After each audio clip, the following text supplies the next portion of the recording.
Welcome back to my class. We have Igbo language.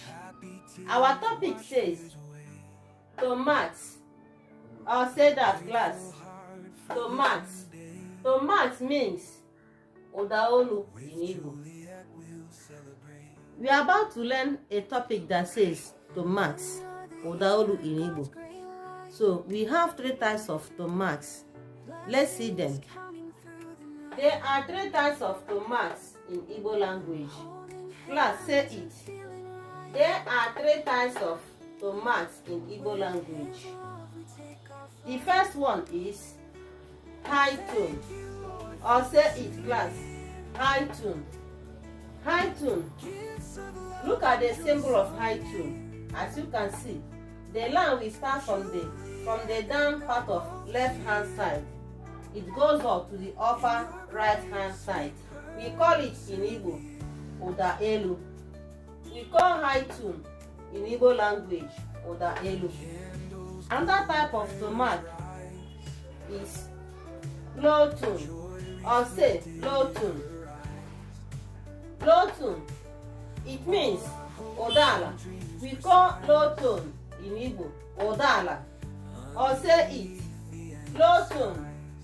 We call it in Igbo Udala or Udanshuda. So this is the symbol of it. The symbol will start from up, it will go down like this. It will start from the left hand side and goes down to the right hand side. That is low tone. Another type of tomat, being the last one, we call it middle tone. Class, say it. Middle tone. If you don't want to call it middle tone, you call it mid tone. Again, class, mid tone or flat tone. All of them means Oda Etiti.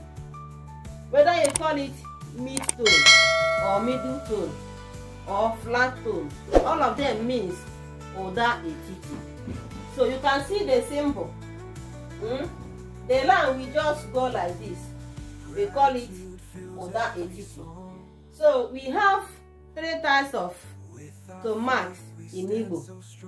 The high tone, we call it Udaolu. The low tone, we call it Udala or Udanshuda. That is the low tone. Then lastly, we have middle tone. We call it Oda Etiti. So you can see them and their symbols here, how they look like.